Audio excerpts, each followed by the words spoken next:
ciné-promo. Oui, mais pas trop compliqué. Des ribs au four alors, car à l'achat de 2 paquets de Spéri, le deuxième est à moins 30%. Les doigts. Cuisine économisée, de l'aise, du côté de la vraie vie. RTBF La Première présente. Vous pensez que l'art contemporain est une aventure qui ne vous concerne pas? Et si c'était votre expérience la plus surprenante? Art Brussels, le rendez-vous incontournable où l'on regarde, où l'on questionne et où l'on ressent. Du jeudi 23 au dimanche 26 avril à Brussels Expo. Info et tickets sur artbrussels.com avec le et Clara. Matin Première, Sophie Léonard. Xavier Van Bugenhout.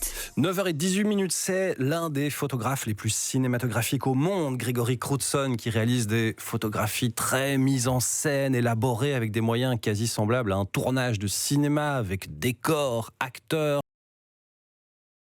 Ces photos racontent une couche d'étrange, d'angoisse et de Crewdson.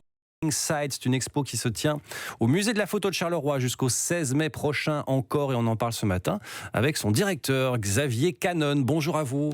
Bonjour. Bonjour. Bienvenue dans Matin Première, Xavier Cannon. C'est une expo qui réunit des photos de 3 séries différentes en réalité, conçues entre 2012 et 2022. Et Grégory Crewdson, effectivement, s'est imposé comme l'un des photographes contemporains majeurs aujourd'hui, avec un style qui est très reconnaissable. Tout d'abord, est-ce que vous pouvez nous présenter en quelques mots, nous dresser le portrait de Grégory Crewdson, né en 62 à New York? Quel est son parcours et qu'est-ce qui l'a amené à ce travail photographique si particulier?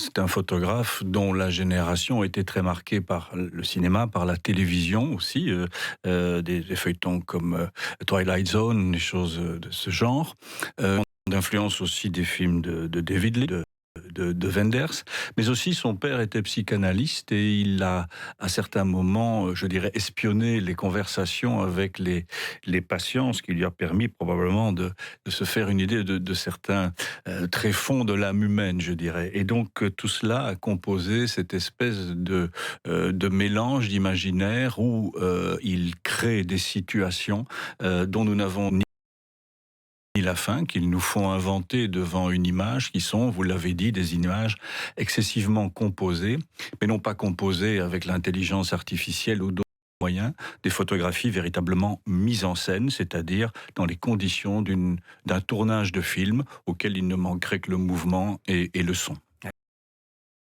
Alors ce sont des images et narratives, vous disiez, qui suggèrent une histoire, mais ne racontent pas non pas des photos de films qui n'existent pas. Il y a une dimension fictionnelle et en même temps, il capture quelque chose de l'Amérique, de la solitude, des lieux, quelque angoisse, du mystère.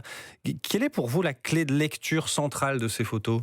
D'abord, il y a la nostalgie, je pense. C'est-à-dire, il passait ses vacances dans le Massachusetts, dans deux, trois petites villes qui étaient des villes riches et industrielles et qui aujourd'hui sont tombées en déliquescence des industries. Ça nous fait penser à beaucoup de choses ici chez nous.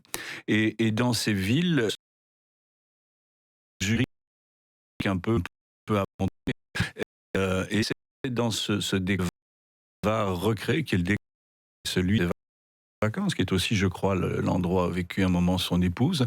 Il a décidé de planter ce décor, mais en recomposant à certains endroits le décor. Et ce qu'il faut véritablement détailler et regarder. Elles sont d'ailleurs accompagnées d'un appareil de notes qui, pour le spectateur, s'il le souhaite, lui permet de décoder les interventions que Crewdson visage, en plaçant dans un panneau de publicité, en repeignant des maisons, en demandant aux laisser pousser l'herbe. Il y a une participation, ce qui explique effectivement que les photos de Grégory Crewdson ne sont pas heureuses parce qu'elles sont terriblement préméditées. Tout est préparé, dessiné, le choix de l'heure, du climat.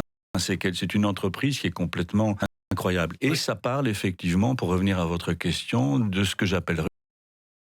Ouais, c'est vrai que c'est incroyable. Hein. C'est des moyens d'équipe de cinéma. Et dans l'expo, il y a un petit film d'ailleurs qui est projeté, qui montre les images des coulisses du making-of de ces photos. Ce sont des moyens très importants. c'est quand même très rare en photographie aujourd'hui qu'on déploie des moyens aussi importants pour créer une photo. Je ne sais pas s'il y a d'autres Grégory Crewdson dans le monde. Non, il y en a, il y a sans doute évidemment des gens qui composent leurs photographies en studio, voire en décor naturel, mais là c'est poussé à un extrême, c'est-à-dire qu'il a pris à l'opposé la théorie de Cartier-Bresson de l'instant décisif où le photographe et doit être prêt à l'affût du sujet dans un décor qu'il aurait calculé, prémédité,